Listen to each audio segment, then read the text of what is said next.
Buenas noches a todos. Estamos aquí un día más en Descifrando la Guerra, en un directo muy especial en el que ha venido un periodista corresponsal para La Razón, Onda Cero y Onda Cero, además de colaborador habitual en Mundo Negro, Español y Political Room. Demos hoy una bienvenida a Alfonso Masoliver. Hola Andrea, ¿qué tal? ¿Cómo va todo? Un placer tenerte aquí. Bueno, como comentábamos ayer, vamos a centrarnos sobre todo en la situación de Nigeria, ya que es un país muy complejo, con muchos matices, además de una de las grandes potencias del continente africano, pero que al mismo tiempo es como un gran desconocido en los medios, sobre todo europeos. Así que, si te parece, vamos haciendo como una pequeña aproximación a la política interna para luego poder explicar su política exterior, ya que la condiciona en gran medida. Muy bien. Pues la primera de estas cuestiones es que Nigeria se enfrenta a una crisis que es multicausal, conflictos étnicos, conflictos por los recursos que se agudizan por el cambio climático, el yihadismo. ¿En qué podría derivar esta crisis a futuro?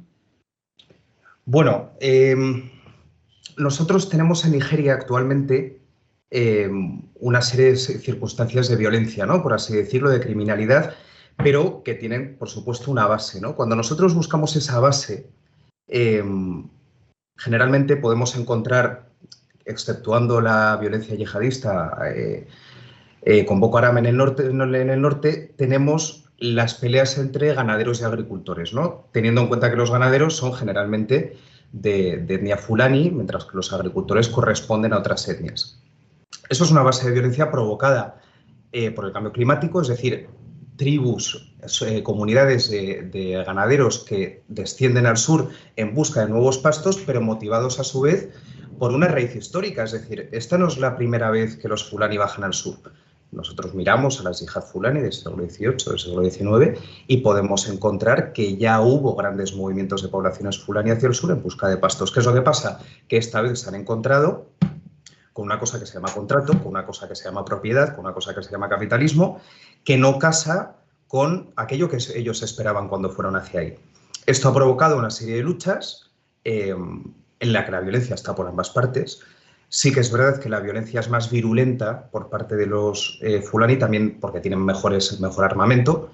Pero bueno, tenemos aquí una base de violencia que deriva precisamente en una ramificación de la violencia. Es decir, cuando yo tengo una situación de inseguridad, no tengo tierra para mi ganado o no tengo tierra para mi cultivo porque me lo han quitado los fulani, yo voy a buscar nuevas alternativas económicas que en ocasiones no serán lícitas, como por ejemplo los secuestros, como por ejemplo el bandidaje, la extorsión, la prostitución.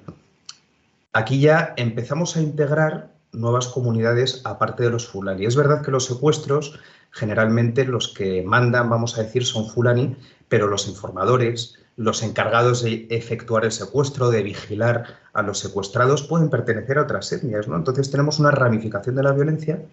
La prostitución, por ejemplo, corresponde a mujeres, no a ganaderos, ¿no? Lógicamente. Y al irse ramificando, al irse complejizando cada vez más la situación, nos encontramos con una dificultad también a la hora de combatirla. Porque claro, los que confiamos en que las cosas se pueden combatir desde una perspectiva más social que militar, entendemos que hace falta ahondar en cada una de las situaciones, ¿no? Esto lleva, lo que digo, a una ramificación de la violencia. Y esa ramificación de la violencia, que como las ramas tiene forma de cicatriz, lleva también a un desgarro social, a una desconfianza. A mí me cuento una anécdota, estando en el estado de Plateau, creo que era, venía de ver en unas comunidades fulani que habían atacado a una escuela y tal. Volviendo por uno de esos caminillos de tierra, iba con el conductor y un amigo y nos cruzamos con una motocicleta que llevaba 2 militares. Fue a parar el conductor a saludar a los militares y le dice a mi amigo, no, tira, no pares. Seguimos tal, ¿qué ha pasado, no? Y me dice, no, es que últimamente los secuestradores se disfrazan de militares para que la gente pare confiando en ellos y en ese momento les secuestran. Claro, esa desconfianza hasta en tus propias fuerzas de seguridad, porque no sabes, un uniforme de camuflaje, eso lo puedo conseguir yo, cualquiera, ¿no? Entonces, claro, eso crea, repito, un desgarro social que hace muy difícil la convivencia entre las comunidades, ¿no? Sí, no, totalmente. O sea, y no es la primera vez que pasa eso, que grupos yihadistas o grupos armados se disuelven de las propias fuerzas del orden, y es que ahora mismo eso, es que se retroalimenta mucho esta crisis, como tú dices, no se puede desde un punto de vista simplemente militar, porque en el caso de que se consiguiese aplastar el yihadismo, sería una solución muy a corto plazo. O sea, no, nada dice que en unos pocos años volviese a resurgir incluso con más fuerza. Sí, efectivamente. Eso se ve, por ejemplo, en Burkina Faso, ¿no? Donde todo tipo de concordia social que se intentó con la junta militar anterior se ha tirado por la borda contra Oré, y a diversos grupos sociales con los que he hablado muestran su preocupación por esa posibilidad de un conflicto cíclico, ¿no? Se generan nuevas venganzas, nuevas necesidades. Entonces, lo que tú dices, parece que has acabado con el conflicto, pero luego los hijos crecen. Y luego, además, que hay causas que escapan al ser humano, como es el cambio climático, ¿no? Eso, por mucho que hagamos, las cosas en el norte de Nigeria se están secando. Yo no me lo creía, reconozco, dije, porque yo soy escéptico, yo creo que es importante, ¿no? Como periodista, y dije, mira, pues me voy al norte, época de lluvias, la última vez que estuve, y voy a comprobar hasta qué punto está verde. Estaba amarillo. O sea, es objetivo. Entonces, ¿qué vas a hacer? Si no tienen, en ciertas comunidades en las que estuve, no tenían ni agua para ellos para beber, ¿cómo van a tener aguas para mantener el campo verde, ¿no? Pero bueno. Sí, y luego Nigeria, a pesar de todas las problemáticas internas que tiene, es uno de los principales exportadores de petróleo del continente africano, una de las principales potencias y un socio preferente de España en esta materia de exportación de petróleo. Sin embargo, en las zonas de extracción hay una gran presencia de grupos armados y de piratería, y a mí me interesaría ahondar en cómo afecta esto al desarrollo del país y cómo el petróleo aumenta o alimenta los conflictos. Pues es buena pregunta, porque lo que debería de ser un activo económico útil y que potencie la economía nigeriana, en determinadas cosas incluso retrasa ciertas dinámicas sociales y relaciones entre diferentes grupos, ¿no? A ver, yo creo que a la hora de entender la cuestión del petróleo, ¿no? Especialmente en el sur del país, en el delta del Níger, hay que entender que las poblaciones del lugar tienen un profundo arraigo con su tierra.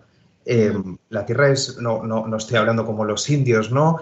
Pero sí que tienen una conexión, tanto por parentesco como por pura creencia religiosa, con esa tierra en la que se ha desarrollado su cultura, ¿no?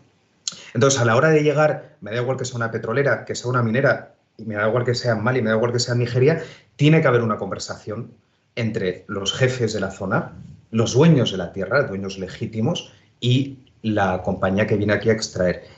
Y mira, yo he estado en diferentes lugares que cumplen estos atributos, ¿no? Y lamentablemente siempre me he encontrado con lo mismo. La empresa de turno ofrece una serie de condiciones bastante jugosas a ojos de la población local, construcción de carreteras, hospitales, oferta de empleo para quienes viven en la zona, firman rápidamente, venden la tierra porque ven que la venden a un precio irrisorio, lógicamente, porque ven que aquí hay negocio y quieren participar en él, y comprenden que sus limitaciones tecnológicas no permiten aprovecharlo al máximo, pero a la hora de la verdad se incumple. Y claro, tú tienes dos opciones cuando se incumple el contrato. Opción número uno, acudes a unos órganos jurídicos, vamos a decir, que protegen técnicamente al ciudadano, pero lamentablemente muchos de ellos no conocen cómo funciona realmente y por lo tanto no pueden acudir a ellos, y los que finalmente acuden se enfrentan a un cáncer de corrupción en este país que sencillamente vuelve completamente inservible la vía jurídica, ¿no? ¿Qué te queda? Te queda la violencia, que no empieza nunca como violencia, empieza generalmente con protestas, gente joven, y esas protestas no la verás en ningún medio internacional, muchas veces ni siquiera nacional, protestas reprimidas por las fuerzas de seguridad en colaboración con las empresas privadas. Esto es así, existe una subrogación de las Fuerzas Armadas del Estado a los intereses de las compañías privadas. Esas protestas que acaban de forma violenta ya empiezan a nacer nuevas dinámicas de violencia. Por ejemplo, mencionabas la piratería. La piratería, uno no nace pirata, ¿no? Uno generalmente en el Golfo de Guinea uno se pone a preguntar, hay que ir, ¿no? Pero uno se pone a preguntar y muchos de los piratas son pescadores que al no poder vivir de la pesca se dedican a vivir de la piratería. Pero no es una elección, no es lo que deseaban de niños, ¿no? Entonces, bueno, nos encontramos con que tenemos un gran activo, pero que sin embargo causa dolor, causa problemas, causa pobreza, porque por supuesto a la hora de contratar luego entre la población local apenas se ocurre. Sale mucho más barato contratar a gente de otras zonas o incluso de países de la zona a contratar a población local que te va a exigir más porque era su tierra.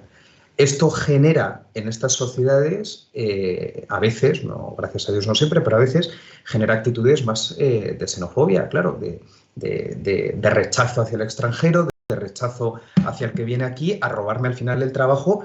Lo vemos igualmente en España, lo vemos en Europa, o sea, siempre que llega un extranjero a hacer el trabajo que yo creo que merezco yo por un precio inferior y por lo tanto le contratan a él, pues se va a encontrar con una resistencia por la parte de la población local.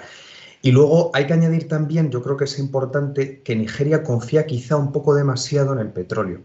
El petróleo es una energía que acaba, no depende de los vaivenes del mercado, y cuando tú pretendes crear una economía basada, eso lo hemos visto en Botsuana, por ejemplo, con los diamantes, cuando tú pretendes crear una economía sostenida exclusivamente en materia prima, pues te estás arriesgando a que a largo plazo, la estrategia se te derrumbe. Como no construyas una infraestructura y unos medios de subsistencia económica que sustituyan a medio o largo plazo al petróleo, y eso Nigeria no se está haciendo, ¿no? Entonces, bueno, hay que tener cuidado.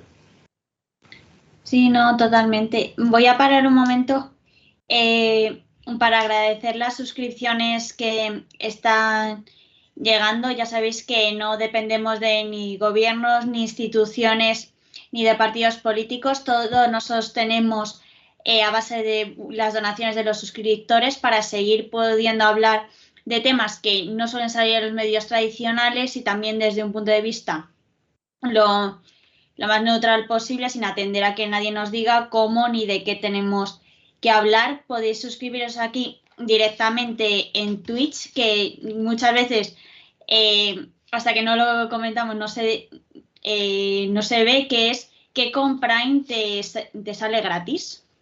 Y luego también tenéis las suscripciones en la página web. De ambas maneras nos ayuda mucho. No porque os salga gratis la suscripción con Prime no significa que no nos estéis apoyando.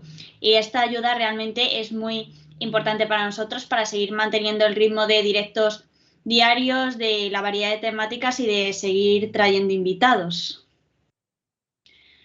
Y luego, siguiendo, hace poco Nigeria ha tenido unos comicios cargados de tensiones en los que ha habido importantes protestas. Se ha ido el presidente que estaba hasta el momento, pero ha dejado un sucesor, Bola Tinubu. Si nos puedes hacer un análisis, una reflexión de cómo han sido estos comicios y de los primeros 100 días de Bola Tinubu en la presidencia, que además se ha comido la crisis de Níger. Sí, la verdad lo tiene difícil Tinubu. Bueno, yo tuve la suerte de estar en febrero en aquellas elecciones en Lagos. Y yo creo que la mejor manera de comprender la fiabilidad de los comicios es explicar cómo es el proceso de votación de un nigeriano, que es el siguiente. Tú para votar en Nigeria te hace falta una tarjeta electoral que tienes que pedir con antelación. Se sabe que varias decenas de miles no se entregaron a tiempo, por lo tanto, gente que se quedó sin votar. El número exacto no se conoce, nunca se conocerá. Pero lo primero que necesitas es esa tarjeta de votante, ¿no? Que la llaman, con tus datos y demás. El día de las elecciones, tú cuando llegas al colegio electoral o las mesas a pie de calle, depende de lo que te toque, te encuentras con 3 mesas. En la primera mesa, que es a la primera a la que vas, tú te enfrentas a una máquina en la que pones tu huella dactilar, el pulgar, te hacen una foto y a través de esa foto y con la huella técnicamente te reconoce como persona inscrita en el registro de votantes. Uno ya se hace la primera pregunta, ¿y para qué quiero la tarjeta física? Pero bueno, la tienes por si acaso ocurre lo que voy a contar ahora. Claro, Nigeria es un país en el que el 43% de la gente vive sin electricidad. y en las elecciones estás metiendo un elemento tecnológico. Esto acarreó los problemas previsibles. Muchos de los colegios electorales no abrieron a tiempo, tardaron 2, 3, 4, incluso 5 horas en abrir, lo que obligó a cerrar ya de madrugada o incluso al día siguiente las votaciones. De estos aparatos, algunos simplemente pues, nunca llegaron a funcionar, otros empezaron funcionando, luego se quedaban sin batería y claro, ¿dónde lo cargabas? Y la gente tenía que prestar, ciudadanos particulares, sus generadores. Bueno, ya imaginamos cómo era aquello, ¿no? Entonces tú vas a esa primera mesa, y dicen, vale, puedes votar, y te dan el OK, y te mandan a la segunda mesa. En la segunda mesa entregas tu tarjeta de votante, ahora sí que hace falta, aunque uno diría que ya había pasado eso de poder votar o no, pero bueno, y te tachan de una lista y te dan un número. Y te hacen esperar hasta que ya vas a la tercera mesa, que es donde están las urnas. Cuando a ti te tachan, en esa segunda mesa tu nombre, para el gobierno ya has votado. Ya has votado, todavía no has votado, a lo mejor te quedan 2 horas para votar, a lo mejor te vas al baño después de esperar hora y media, llaman tu número y ya no estás. A lo mejor te coacciona un tío, yo había gente que coaccionaba para votar a la PC, ¿no? En la voz. Pueden pasar, depende de la astucia, y la astucia es el límite hasta que ya por fin votas. Yo llegué a ver, votas por supuesto, las urnas ni cerradas ni nada. Yo llegué a ver a una mujer sacar papeletas, ¿no? Y eso lo vi yo, que tengo solo 2 ojos, imaginemos en todo el país, ¿no? Entonces, bueno, el proceso fue claramente caótico. Aparte, no había nairas en circulación entonces porque decidieron retirar los billetes antiguos y no se podía sacar del banco porque no había suficiente, pero al final se retractaron de la medida y luego, un mes después de las elecciones, se pudo volver a usar los billetes antiguos. Un caos. Entonces, sí, para mí los comicios... Una inflación bastante importante por eso, me acuerdo. Sí, bueno, y la que hay ahora, o sea, la situación de la naira ahora mismo es catastrófica, ¿no? Empezó ahí, empezó en febrero, empezó en las elecciones. Entonces, el proceso electoral en sí, si nosotros entendemos que un proceso electoral tiene que tener una fiabilidad democrática lo más cercana al 100%, cada uno que haga su crítica con lo que he contado, ¿no? Investigando también por ahí y ve hasta qué punto es algo en lo que nos podemos fiar. Cuando finalmente vemos que Tinubu ha ganado con un 4% de la... Bueno, miento, un 3,8% de la población habiéndole votado, claro, se le suma todavía más esa sensación de falta de legitimidad del gobernante. Y ahí vamos a lo de los 100 días de Tinubu, ¿no? ¿A qué se ha enfrentado Tinubu estos 100 días? Para empezar, una falta de legitimidad. La oposición, tanto Peter Obi como Atiku Abubakar, de sendos partidos políticos, han intentado impugnar las elecciones, no lo han conseguido, pero bueno, existe esa oposición política constante. Yo estuve entrevistando a un portavoz del LP, del Labour Party, de Peter Obi, y cuando yo le preguntaba si ellos ofrecían algún tipo de iniciativa social o económica o cualquier cosa que facilitara la gobernanza de Nigeria, ellos me decían que no, que ellos estaban aquí para hacer oposición, que para ofrecer cosas y para gobernar ya estaba el gobierno, ¿no? Y yo, bueno, entonces, Bola Tinubu, que tiene sus carencias como gobernante y también hace las cosas bien, fue gobernante de Lagos durante mucho tiempo y lo hizo muy bien. Preguntas en Lagos y es verdad que redujo muchísimo la delincuencia. Se está enfrentando a esto. Se está enfrentando, como decías, al desplome de la naira, que en términos económicos, pues claro, es desastroso y se está enfrentando a ese equilibrio que busca con la cuestión de Níger, que yo creo que luego hablaremos de ella, pero en la que tiene que mostrarse como un buen líder africano para los africanos y a la vez está demostrando una aproximación hacia Europa, ¿no? Scholz ha ido hace poco, con Macron también han entablado relaciones. Entonces, bueno, no lo tiene fácil y su legitimidad es relativa, ¿no? Pero es lo que tienen los nigerianos durante los próximos 5 años. Sí, que el proceso judicial que abrió la oposición contra Bola Tinubu se ha cerrado hace nada, el mes pasado, en el que se ha confirmado como ganador, pero luego creo que hiciste un hilo muy interesante sobre Peter Obi, que no era como la gran alternativa que se pensaba, o sea... Sí, Peter Obi es una figura. Y esto me lo decían en el LP mismamente. Ellos buscaban montar, el LP como tal ya existía, no es un partido nuevo, es una confluencia de otros 2 partidos, y buscaban, para mostrar ese toque fresco, que no deja de ser pues, un engaño, haciéndose pasar por una alternativa política nueva, pues buscaron a Peter Obi, que es de la vieja política, no es nadie nuevo, y le pusieron ahí para hacer ese movimiento de los obedients, ¿no?, que les llaman. Pero realmente es lo mismo, es un hombre que también está acusado de corrupción, objetivamente hablando, es un hombre que ha sido gobernador de Estado, es un hombre no sé exactamente qué edad tiene, pero 60 y pico años, no es nadie, no es un Albert Rivera, por así decirlo, en su época, ¿no? Y bueno, la juventud en Nigeria, pues se aferra a esa esperanza alternativa, ¿no? Pero en términos objetivos no cambia nada. Sí, no, realmente Bola Tinubu ha heredado una crisis enormemente compleja. Como decíamos, una de las que más le ha caído encima ha sido el golpe de Estado en Níger, la intervención de la CEDEAO, en la que tuvo Nigeria, tanto Nigeria como Bola Tinubu, un papel protagonista. Y yo quería preguntar que cómo se vivió el golpe de Estado en Níger desde Nigeria.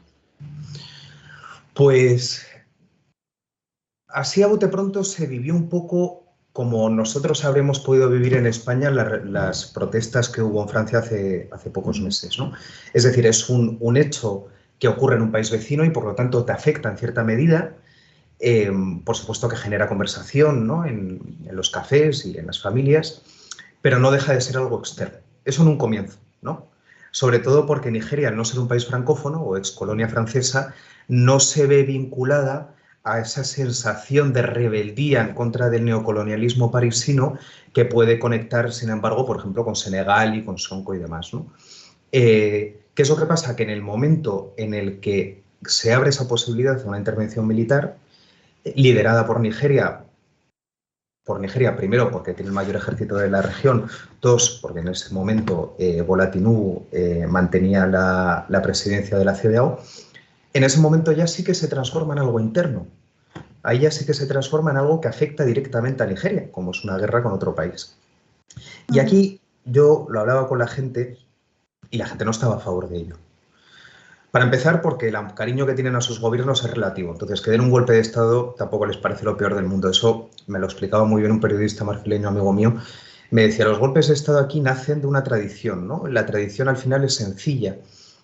Nosotros siempre hemos vivido con emiratos, con jefaturas, con reinados, en los que, esto me lo decía él, me dije de contra, en el que el puesto es vitalicio y hereditario, ya sea sobrino, primo o hijo, ¿no? Si no te gusta el jefe, te lo cargas y pones a otro vitalicio también.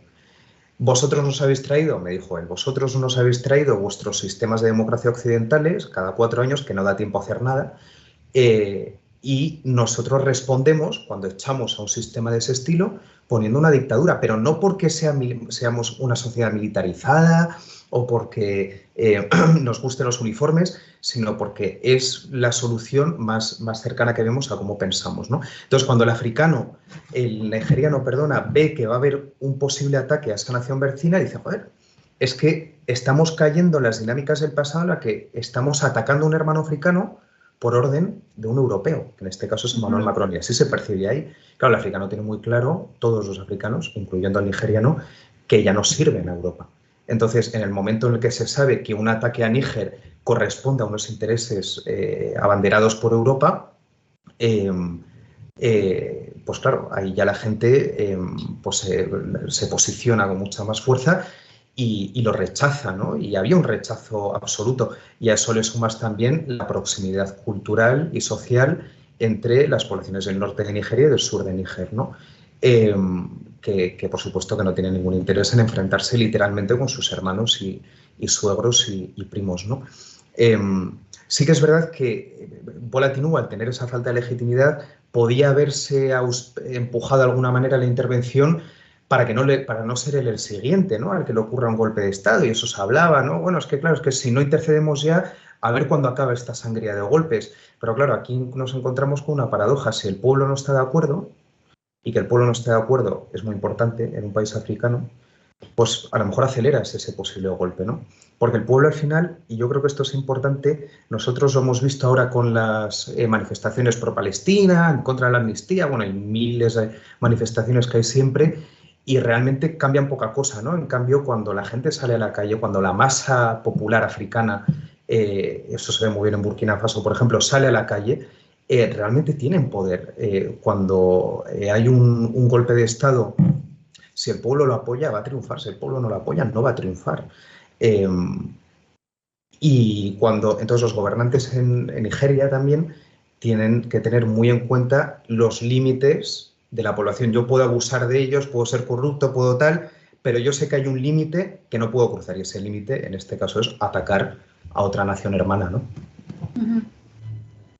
Sí, no, y es que además luego dentro de Nigeria había como opiniones bastante discordantes al respecto, por lo que tú decías, que es que las fronteras son algo que está ahí por ponerlo, pero realmente los pueblos se mueven de un lado a otro de la frontera sin problemas, tienen importantes relaciones, eso, no quieren enfrentarse entre ellos y además a los estados del norte de Nigeria no les hacía ninguna gracia la idea de la intervención por los problemas que podía desencadenar dentro del propio país, como oleadas de refugiados que, como ya hemos comentado al principio del directo, ya Nigeria tiene bastantes problemas de desabastecimiento de recursos por el cambio climático, la pandemia de COVID-19, la guerra en Ucrania, como para ahora encima tener esa oleada de violencia que va a atraer todavía más población al norte. Sí, sí, desde luego. O sea, ahora mismo en Nigeria no sé el número exacto, pero hay muchísimos campos de desplazados internos y la gestión, la verdad, es regulera. Yo he estado en alguno y cómo viven. Entonces, en el norte, si encima le metes al cambio climático, le estás metiendo refugiados, pues te puede dificultar el tema, ¿no? Pero lo que sí que me decían ellos que les importaba más era que el norte fuera el campo de batalla. Decir, es que, claro, nosotros que somos los que menos queremos la guerra, las poblaciones del norte, seremos las que lo suframos más. Y nadie en su sano juicio quiere una guerra, claro. Sí, nos preguntan por el chat si hay algún tipo de objetivos comunes entre los fulanis según el país. Bueno, el fulani, a mí me gusta decir que el fulani no es una etnia, una comunidad, es una nación. O sea, estamos hablando de más de 40 millones de individuos repartidos en toda África Occidental. ¿Tienen un objetivo común como tal? No. Tienen rasgos culturales comunes. Sí que es verdad que yo tengo no pocos amigos fulani, gente estupenda, y puedes encontrar, por ejemplo, yo me acuerdo una vez en Guinea-Bissau, hacía falta en un poblado una paja para una choza que estaban haciendo para las cabras o no sé qué, y yo estaba ahí, estuve ahí un tiempo con ellos y conocí a unos mandinga jugando al fútbol que me decían, oye, te ofrecemos paja, nos has caído bien, nos sirves de intermediario, ¿no?, con este poblado Peul, y les damos la paja. Y fui al jefe, al Yarga, y le dije, oye, tal, mira, que nos están ofreciendo paja a los mandinga. Me dijo, no. ¿Cómo que no? Si te hace falta la paja. Dijo, como me sigas insistiendo, no vuelves al pueblo. Digo, bueno, vale. Pero luego, por otro lado, tienes a las poblaciones Pel, por ejemplo, del sur de Mali, que tienen una convivencia con sus vecinos sin ningún problema. Los Hausa del norte de Nigeria, muchos se identifican como Hausa-Pel, Fulani, perdona, que depende de la zona, es un pelo Fulani, ¿no?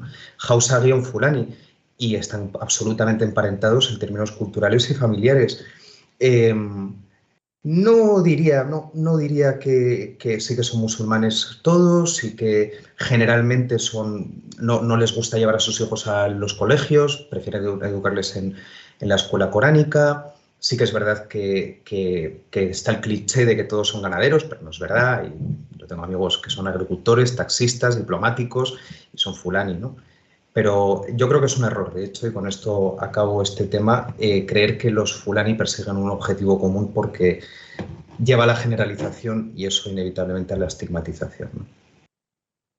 Sí, no, es que los fulani realmente son una etnia muy interesante porque es eso, es que son una nación sin Estado y es que además se va moviendo entre los diferentes países y ahora mismo con el yihadismo tienen como el estigma de pertenecer a los grupos yihadistas, lo cual hace que el resto de poblaciones realicen violencia contra ellos, pero al mismo tiempo también reciben violencia de los grupos yihadistas. Se han quedado como en mitad de un fuego cruzado que ha hecho como decrecer mucho su calidad de vida. Realmente es una situación dramática. Desde luego. Sí. Ellos al final se ve muy bien en Burkina Faso, por ejemplo, y en Mali principalmente, que es donde el yihadismo ha cobrado más fuerza. Sí que es verdad que la tradición musulmana de los fulaní pues, se puede vincular al yihadismo, ¿no? Ahí están las yihad fulani que hemos hablado antes de los siglos XVIII y XIX, que literalmente el nombre era yihad fulani. Los Hausa, que tienen ahora esa relación con ellos, esa relación nació porque les llamaron para que vinieran al norte de Nigeria para ayudarles a implementar la ley, la religión islámica, ¿no? Pero aparte de que eso fue hace 200 años, a día de hoy muchos que se meten en la yihad en estos dos países que menciono, sobre todo en Burkina, lo hacen por motivos económicos o de venganza, ¿no? Sí, supervivencia. Exacto, y porque ya te han matado a tu madre, te han matado a lo que sea, tú vivías en Ouagadougou o donde fuera, pero vuelves al pueblo y te pones a pegar tiros. No porque seas un yihadista precisamente convencido, luego con el tiempo sí que es verdad que al final, pues bueno, te contaminas, ¿no?, de aquello que te rodea y sí que te puedes volver más extremo, lógicamente, ¿no? Pero los motivos iniciales que impulsan a la mayoría de la gente, no ya de fulani, sino del mundo en general, a tomar las armas es el odio y la venganza, ¿no? No es algo tan no sé, la religión tal cual, sobre todo en África subsahariana. Sí, nos dicen por el chat, dicen, ¿por qué no conocía yo a este hombre tan increíble? Pues si queréis podéis seguir leyéndole en La Razón, Onda Cero, Mundo Negro, El Español, Political Room. Porque viajo mucho, paso un poco por España.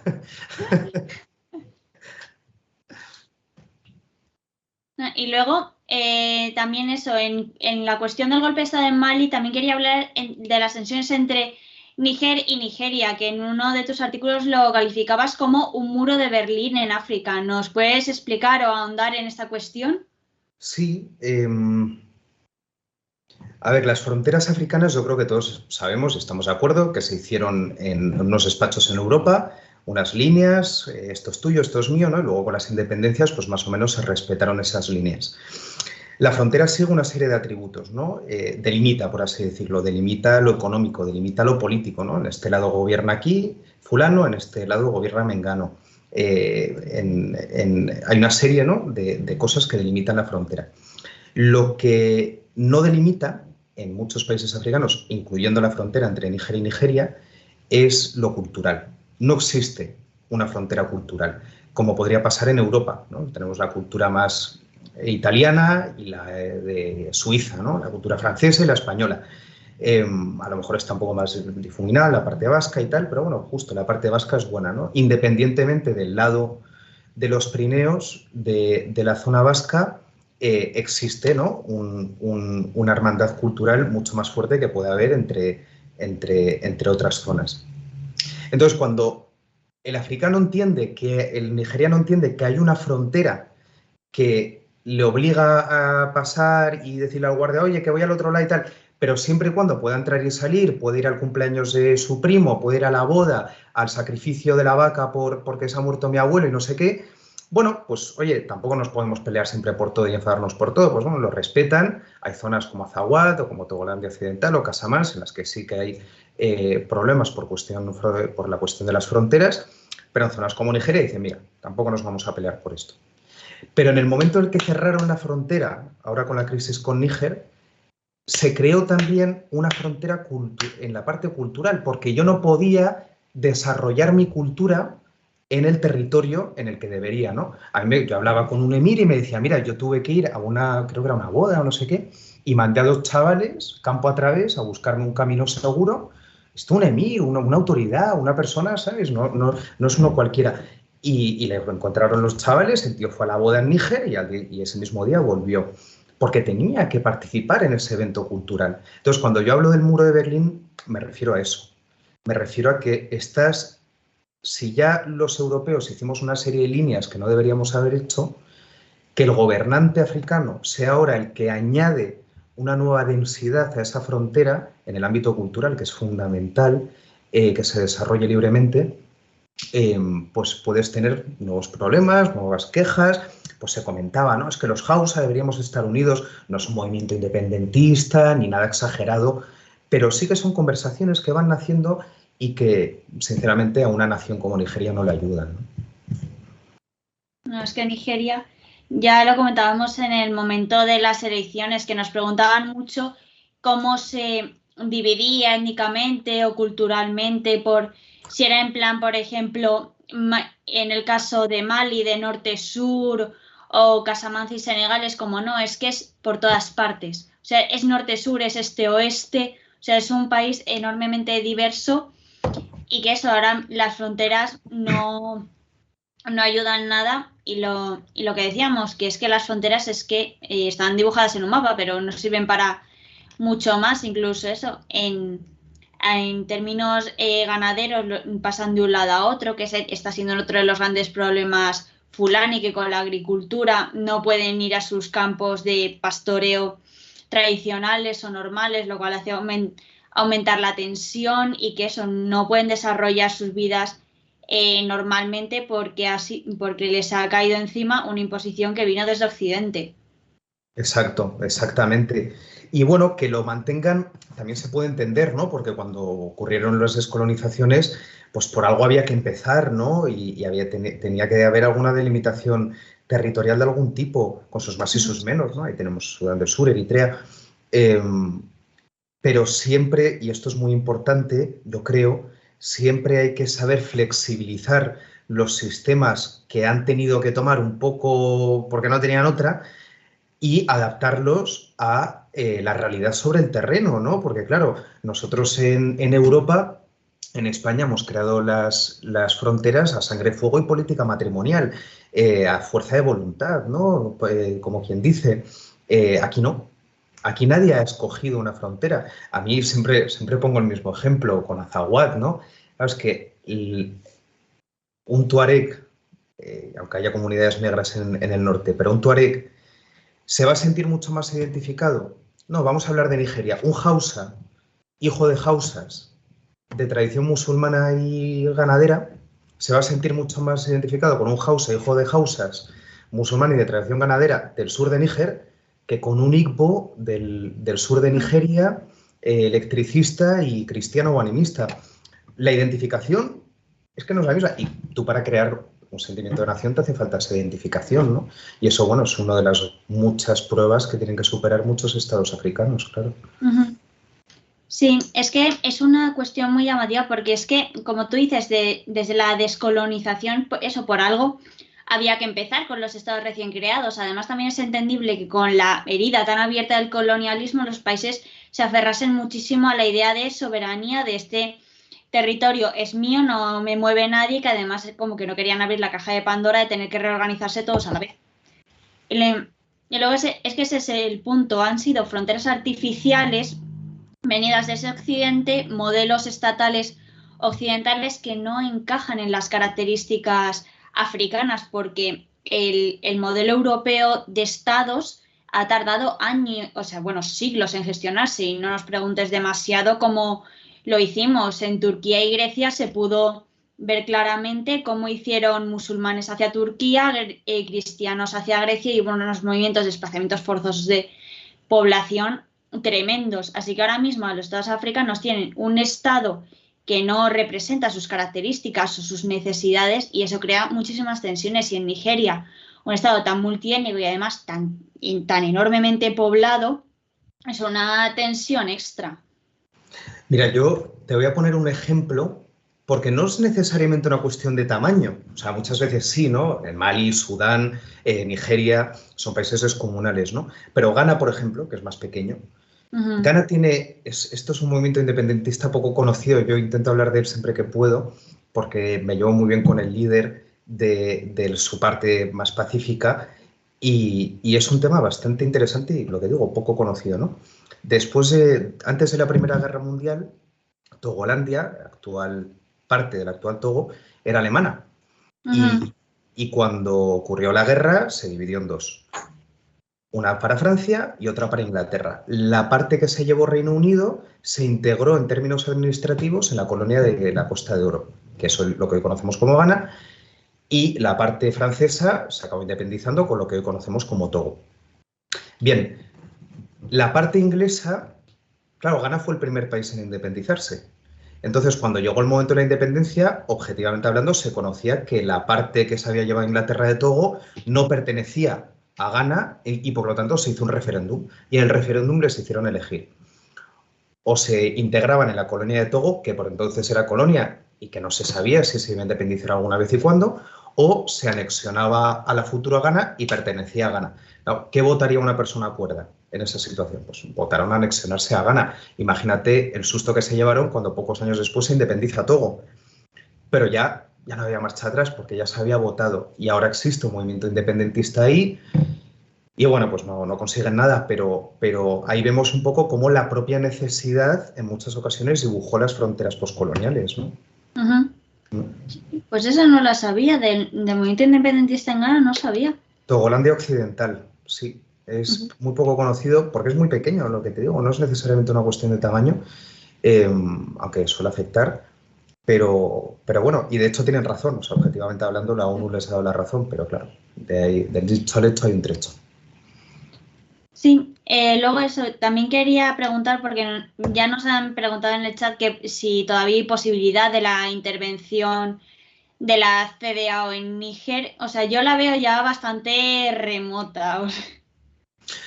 Mira, yo tardé una semana. La primera semana reconozco que estaba convencido, yo creo que como todos, de que iba a haber una intervención, también que cómo lo presentaban. Y de hecho yo me iba a ir de vacaciones con mi mujer y tan tranquilos y cancelé el viaje. Dije, cariño, nos tenemos que quedar aquí porque en cualquier momento, oye, me quedo aquí contigo, descansamos un poco, pero es que en cualquier momento me tengo que ir. Pasó una semana, empecé a investigar y tal, y me di cuenta de que no, de que una intervención militar era, y ya me puse a escribirlo y a decirlo donde lo tuviera que decir, que no era algo realista, ¿no? Me extiendo. ¿Me extiendo? Sí, o sea, que me dicen por el pinganillo que no hay prisa, extiéndete lo que consideres. Pues claro, es que era ver un poco la situación, ¿no? Hablábamos antes de ese miedo de Tinubu o de otros gobiernos, Macky Sall o Benín, miedo a que la epidemia de golpes de Estado se traspasara a sus naciones, pero a la vez, repito, ese miedo puede provocar la profecía autocumplida, es decir, por intervenir sin el permiso de mi población, a lo mejor estoy acelerando el proceso, ¿no? Eso por un lado importantísimo, ¿no? Por otro lado, Nigeria es un país descomunal. O sea, no se trata de derrotar a su fuerza militar, que son 10.000 soldaditos, que es una fuerza militar minúscula. Se trata luego de mantenerse ahí. Se trata de combatir al yihadismo, porque si te quitas en medio a las fuerzas de seguridad del país, alguien tendrá que cogerles el relevo para luchar contra el islamismo, el yihadismo que ataca por el oeste y por el sur, ¿no? También tienes que cubrir una gran cantidad de terreno, ¿no? Y a todo esto, Nigeria tampoco es que esté en una situación interna que permita deshacerte de soldados de esa manera enviándolos a otro país, ¿no? Aparte de que los movimientos políticos en Senegal, por ejemplo, si Macky Sall está intentando que su sucesor gane las elecciones, pues llevar a cabo lo que hablábamos antes, un ataque contra un hermano africano, pues es que eso pierde elecciones, ¿no? Y luego, por otro lado, a día de hoy ya la cosa se ha olvidado un poco, ¿no? Luego, en el caso de Nigeria, además, el tejido social está desgarrado, pero sobre todo es importante entender que ahora hay 3 partidos en el poder, con la delantera de la PC de Bola Tinubu, pero luego tienes el PDP y el LP, ¿no? Y bueno, hay más partidos, pero sobre todo esos 3. Más o menos igualados en números de votos, ¿no? Entonces, si en Nigeria es muy, muy común el hacer oposición no por utilidad, sino para ganar votos, para convencer, con fines populistas, ¿no? Entonces, si bien una intervención militar en Níger podría haber sido una buena idea, la oposición interna que había, no solo en las poblaciones del norte de Nigeria, sino también en la propia clase política, que la propia asamblea rechazó, que en ese momento, en el momento en que la asamblea rechazó que hubiera una intervención, Bola Tinubu no tenía las herramientas constitucionales para escoger él los mecanismos jurídicos que le permiten a él tomar el mando del ejército y atacar aún así, porque él solo puede hacer una acción como esta si el país está siendo atacado o bajo amenaza de ataque, y no era el caso, ¿no? Porque esto era un golpe de Estado en otro país, no una invasión. Entonces, siempre que haya una población en contra de una intervención, habrá fuerzas políticas que busquen aprovecharse de eso para ganar voto. Y por lo tanto harán la oposición necesaria en los medios correspondientes, en la asamblea, para frenarla. Y ahora ya ni te cuento. No lo veo. Sí, no, y es que además es que te ponías a echar cuentas y era cómo de factible era una movilización a tal escala, sobre todo a nivel de recursos y a nivel logístico. O sea, nosotros también, o sea, estuvimos una semana diciendo van a entrar, que es que teníamos hasta por las noches los móviles con sonido por si alguno nos empezábamos a llamar entre nosotros por si esto pasaba, pero era a nivel logístico era muy complicado, pero parecía que iba a ser que iba a pasar sí o sí. Luego ya fueron rebajando el tono paulatinamente, cada vez más países se iban descolgando y luego al mismo tiempo tenías a Burkina Faso, Níger y Mali creando una organización paralela de autodefensa propia. Sí. Bueno, yo te reconozco que la alianza esta de los estados de Sahel me la tomo a medias, porque si tú estás combate, o sea, la situación en Mali y en Burkina es muy grave ahora mismo en la lucha antiterrorista, y también en Mali con el tema de Azawad. Entonces no sé en qué momento van a encontrar efectivos para ayudar. Pero luego también es importante tener en cuenta, yo creo, el historial de intervenciones en el continente africano por fuerzas africanas. En Guinea-Bissau ahora mismo hay una intervención. Nigeria tiene un historial de participación en las intervenciones y lo hacen. El protagonista, Sierra Leona, por ejemplo. Sierra Leona, Gambia, Mali incluso hubo una pequeña intervención. Yéndonos más lejos, la Unión Africana también llevó a cabo una intervención en Sudán que acabó en catástrofe, por lo que tú misma has dicho. No había medios económicos para mantener esa intervención y hubo que pedir la ayuda a la ONU, ¿no? Y así se integraron la misión de Unión Africana y la ONU en Sudán, en Darfur. Pero lo que se ha visto con las intervenciones africanas del pasado es que su utilidad ha sido relativa, porque los medios al final son los que son, ¿no? Entonces, ¿hasta qué punto podríamos pensar que una intervención militar en Níger tendría los resultados esperados y no una espiral de violencia o de gobiernos títeres que vuelven a lo de siempre? Sí, no, y luego además es que estas intervenciones se caracterizan bastante por las violaciones de derechos humanos y de toda la sangre que iban dejando a su paso. Por eso también es eso, era algo relativo, eso de una eficacia relativa, y decías, vale, sí, pero ¿a qué costo? Exacto. Sí, y tampoco pasa nada por decirlo, ¿no? Que las intervenciones, bueno, cualquier guerra trae, cualquier acción armada en realidad, cualquier lugar del mundo va a traer violaciones de derechos humanos, va a traer Guantánamos y va a traer bombardeos con drones sobre niños afganos, ¿no? Pero sí que es verdad que África no está para añadir violencia, ¿no? Está para restar. Yo siempre voy a ser un firme defensor de utilizar los mecanismos sociales siempre que se pueda, o políticos en este caso, y si no funciona, bueno, también existe una cosa que es la independencia de las naciones, ¿no? Tienen sus asuntos internos y también es una mentalidad un poco neocolonialista por nuestra parte, ¿no? O incluso colonialista, es decir, no, es que como este gobierno ha dado un golpe de Estado, vamos a echarle, pero a Obiang o al de Chad o a Kagame en Ruanda o a tal, a esos no les vamos a llamar dictaduras, ¿no? Vamos a llamarles autoritarismos. Pero la realidad es como es. Todos los interesados en África, desde China, Rusia hasta Estados Unidos, tienen sus dictaduras satélite, ¿no? Entonces es un poco hipócrita querer echar a los de Níger, pues a que a mí no me gustan, por supuesto, pero es un poco hipócrita, ¿no? Obiang más de 40 años y estos querer quitarles antes de un mes, ¿no? Sí, no, realmente ha sido muy llamativo en estas oleadas de golpes de Estado que ha habido en el Sahel, como ha habido, por así decirlo, una doble vara de medir dependiendo de que había unos golpes más condenables que otros, como tú decías, por ejemplo, Mali, Burkina Faso, Níger, que tenía una narrativa más antifrancesa y que algunos iban más hacia el lado de Rusia y otros que como Chad o Gabón, que ya dijeron que no iban a tocar los intereses occidentales, esos no tienen tanto, así por decirlo, condena internacional. Y es que estando en un punto de competición entre medias y grandes potencias, Nigeria está llamado a jugar un papel muy relevante. ¿Cuál creerías que sería ese papel? Hombre, sí que es verdad que yo creo que es importante que para que Nigeria tenga un papel, me preguntas, más en términos militares, económicos, un poco de todo. Yo creo más económicos y políticos, por eso, por el capital económico que tiene y también de movilizar a los países de alrededor. Hombre, a ver, la oportunidad está. Nigeria es una nación grande, es una nación rica en términos de África, tiene un ejército considerable en números. También es verdad que en las guerras actuales, en una guerra convencional, vamos a decir, un ejército, los números de soldados no te ganan una guerra, ¿no? Porque hoy en día, pero bueno, lo tiene, ¿no?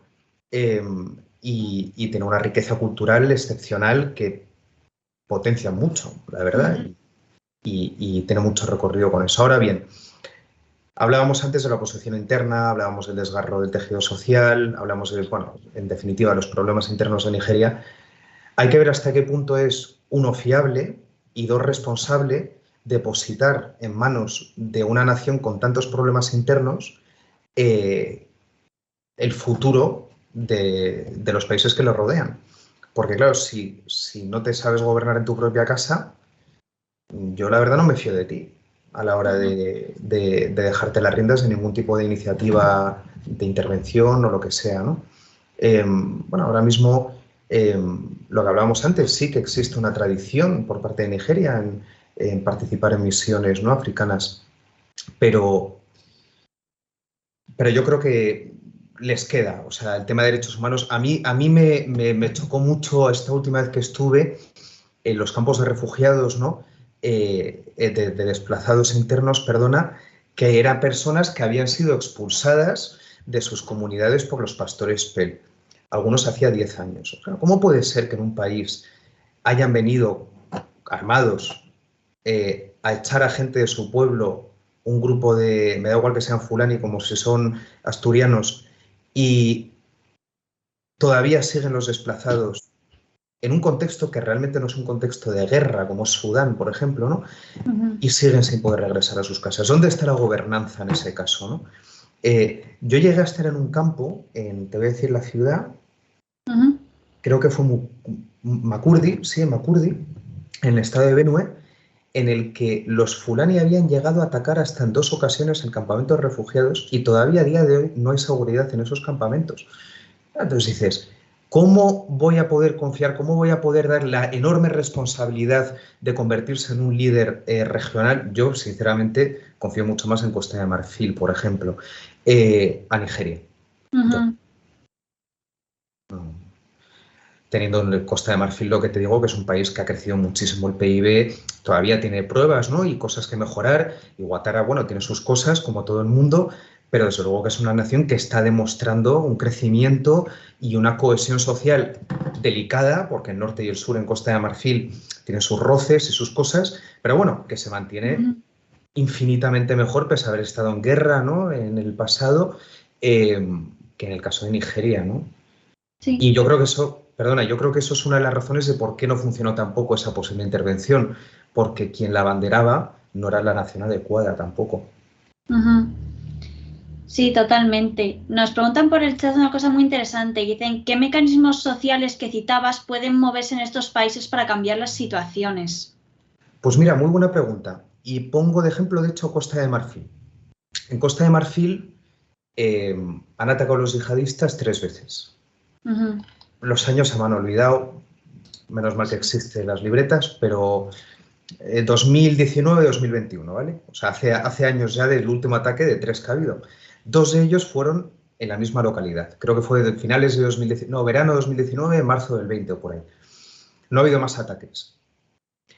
¿Por qué?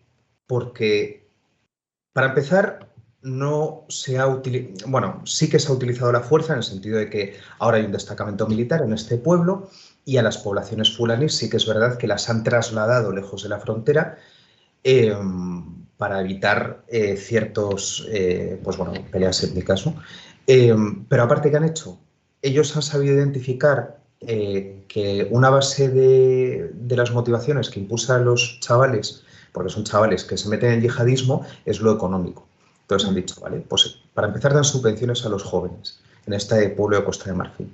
Han construido una escuela nueva. Están en pleno proceso con un dispensario, no en el pueblo, pero sí para la zona. Y para construir una carretera, porque el acceso ahora mismo es una carretera de tierra, que irónicamente esa carretera sirve como antibalas, vamos a decir, porque está en tan mal estado que cada vez que un terrorista de Burkina Faso con bombas en la motocicleta, esto me lo han contado los militares de ahí, han cruzado la carretera para penetrar en Costa de Marfil, los baches son tales que revienta la bomba y se mueren. Es curioso, pero esto es así, ¿no? Entonces, ahí me decían los militares, estamos preocupados con la carretera porque nos servía muy bien para frenar las bombas, ¿no? Porque reventaban por el camino y ahora, claro, van a tener el camino allanado. Vale, sí, es verdad que el terrorista de Burkina Faso, que ya está radicalizado, va a tener más facilidades para actuar. Pero lo contento que están los chavales de Costa de Marfil te va a evitar probablemente que en vez de cogerte la bomba, el de Costa de Marfil te la coja el de Burkina Faso, que al menos tiene que cruzar una frontera. Pues, por ejemplo, eso son medidas sociales, escuelas, educación. En Burkina Faso, Elia Borràs escribió hace poco, ya está ahí, viviendo ahí, es una campeona, y escribió hace poco un artículo para The Guardian donde hablaba de una radio escuela. Entonces, sintonizas la radio y eso es fundamental en el país del mundo, que es Burkina Faso, donde hay más escuelas cerradas. Otra medida social importante, no matar a lo loco. En Burkina Faso, ahora mismo, si tú vendes algo a un terrorista, aunque no sepas que es un terrorista, has colaborado con el terrorismo y por lo tanto se te trata como tal y mueres. Si pillas a un militar con gatillo fácil. Matar a gente nunca es buena idea. No matar a gente, aunque suene un poco duro, es una medida social muy buena. Y eso, lamentablemente, en ciertos países del continente no se hace. Y en el caso de Nigeria, pues mira, una medida social importante, en el caso de los fulani, es hacer algo con ellos, colaborar con ellos de alguna manera. Ellos no son gente violenta per se. Ellos son personas que se están buscando la vida. Yo eso siempre insisto mucho en ello. Luego se encuentran con una situación A, que no entienden, B, que no controlan y reaccionan algunos de forma violenta. Yo he estado en poblados fulani y viven muy mal. Viven, de hecho, peor que otros pueblos de la zona de otras etnias. Viven sin agua, viven sin electricidad, viven apenas sin comunicación terrestre. Entonces, esa gente está en ocasiones con una confusión en la cabeza o incluso una rabia que te lleva a tomar decisiones equivocadas. Si tuviesen una escuela coránica adecuada o hubiese sistemas para decirles, oye, trae a tu hijo a la escuela normal y también no te preocupes que tendrás tiempo para la educación islámica que pretendes darle. Si hicieran carreteras, si tuviesen agua corriente, otro gallo cantaría, pero no lo tienen. Sí, no, o sea, es que lo de como tratar el tejido social es realmente fundamental a la hora de traer el tema del yihadismo, porque parece que se ha heredado mucho la dinámica del 11S, de que hay que entrar a sangre y fuego, aquí no se negocia con terroristas, pero es que la cuestión es bastante más complicada que eso. O sea, ya es que lo comentaba Beatriz Mesa en su nuevo libro, Los grupos armados en el Sahel, que es que no es ya por fanatismo religioso, es también más una cuestión práctica de supervivencia. Es que claro, con eso cambia todo el prisma en el que miramos la lucha contra el yihadismo. Sí, y el tipo de Islam que se profesa, o sea, el Islam en África, hombre, ahora mismo está cobrando matices un poco más ortodoxos, vamos a decir, pero históricamente los Hausa, por ejemplo, que no pocos yihadistas de Nigeria son Hausa, pero de toda la vida permitían un Islam vinculado a las religiones tradicionales, ¿no? Entonces, ¿vamos a combatir igual el yihadismo de un sirio o de un iraquí que tiene una religión musulmana diferente al de un africano? Pues a lo mejor no, y sobre todo que en África, en la mayoría del continente, o al menos, bueno, te diría que también en el Magreb, la parte social es fundamental. Es fundamental. Y así es como se han conseguido enormes avances sociales en el continente, con conversaciones, con una iniciativa de colaboración entre las diferentes comunidades y etnias, ¿no? Ahí tenemos a Sankara, por ejemplo. Pero bueno, eso. Sí, y ya para terminar, a pesar de todas estas cuestiones que tiene Nigeria de complejidad interna y externa y de todos los desafíos a los que se enfrenta, ¿tú qué diagnóstico haces del futuro del país? Así a grandes rasgos, si tiene una bola de cristal. A ver, vamos a quitar de la ecuación una guerra, una epidemia o algo abrupto que inevitablemente para el desarrollo, ¿no? Pero en un mundo ideal vamos a decir, hombre, a ver, Nigeria está en un momento regulero ahora mismo. O sea, países con un PIB similar, como es por ejemplo Egipto, pues el crecimiento interanual el año pasado, de 2021 a 2022, fue en torno al 6%, mientras que Nigeria fue como el 3,5%, ¿no? Entonces, los niveles de crecimiento son más bajos que otros países de un calibre económico similar, ¿no? La corrupción es desastrosa. Ahora, ¿qué tienen en positivo? Tienen una población creciente que, bien gestionada, puede ofrecer múltiples alternativas, no ya en la propia nación, sino en las diásporas, ¿no? Al final, la diáspora es una herramienta para la riqueza de un país. Cuando un nigeriano se viene aquí a España, consigue un empleo y manda dinero de vuelta, estamos hablando de economías bastante potentes y que, por supuesto, que ayudan. Sí que es verdad que Nigeria necesita darle un par de vueltas al tema de la infraestructura para aguantar toda esa población. Yo en Lagos es una ciudad de 20 millones adaptada para 1 millón, 2 millones de personas. Entonces, todo es lento, atascos, el tiempo es dinero, ¿no? El tema del petróleo les beneficia, porque ahora mismo con la guerra de Ucrania y con toda la crisis en Oriente Medio y demás, pues cada vez hay más interés por parte de Europa de buscar socios energéticos fuera de estas zonas que he mencionado, y eso, pues bueno, abre la puerta en Nigeria siempre y cuando consigan solucionar el tema de la piratería y del bandidaje en las zonas petroleras, ¿no? Para terminar, de resumen, yo creo, como análisis de Nigeria, yo diría que es un país con mucho futuro, pero que a la vez se enfrenta a enormes retos y que si no lo solucionan van a pasarlo mal. O sea, es un país que ahora mismo no hay estadísticas fiables, ¿no? Pero hay algunas que hablan de 80 millones, otras que incluso de 140 millones de personas que viven bajo el umbral de la pobreza, ¿no? Es que son números que, comparados con la población total española, escapan a nuestro alcance, ¿no? Y eso es una realidad. Cuando nosotros hablamos del crecimiento de Nigeria, de la economía nigeriana como la más grande del continente, tal, vale, pero el reparto de la riqueza, ¿dónde queda, no? Y no te hablo ya de puramente económico, oye, en más salarios o tal, sino en infraestructura, en sanidad, en cosas de las que los nigerianos se puedan aprovechar, que mejore su calidad de vida y, por lo tanto, sus posibilidades a futuro.